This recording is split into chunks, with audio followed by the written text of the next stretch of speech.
Well, if you're considering these treatments, then you should certainly start exploring them. As a practitioner, we find that treating patients and clients in the earlier stages of their ageing process, we get much, much better results. It doesn't mean we can't deliver perfectly reasonable and good results for people in the later stages of the ageing process, but it can just be slightly more challenging technically.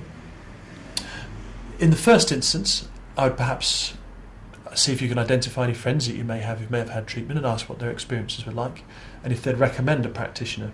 Recommendation is a very helpful thing to have. It gives you confidence in your practitioner, and that's key.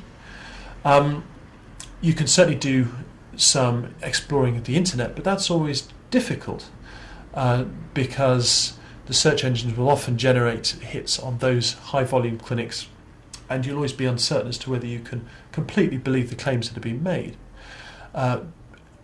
Sites to visit would be things like Google Scholar, where you can explore the literature around these treatments and give you a far more unbiased and genuine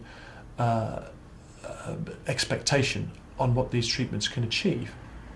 Once you've gone through that process and you're confident that you want to know more, then it's time to visit a practitioner. And most good practitioners will certainly offer you a consultation for free, where your skin and needs can be suitably assessed, and it allows a relationship to develop between you and your practitioner.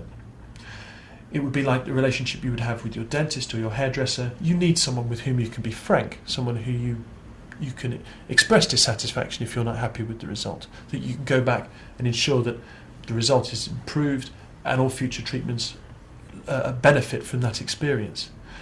What is a shame is when someone has a bad experience with the practitioner and then doesn't go back. The practitioner doesn't learn, and the patient doesn't get an opportunity to have work they may not be particularly happy with optimised. So that relationship is key. And certainly if you wish to learn more, I'd be more than happy to see you here in this clinic. We can talk about your needs and take things from there.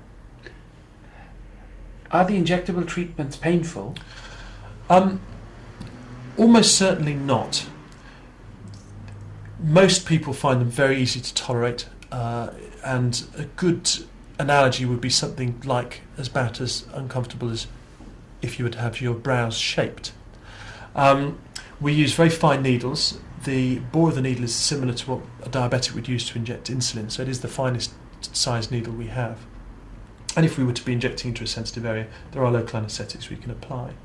When it comes to botulinum toxins, these really are very easy to apply, and I will demonstrate that for you now with Mitra as we inject her brow.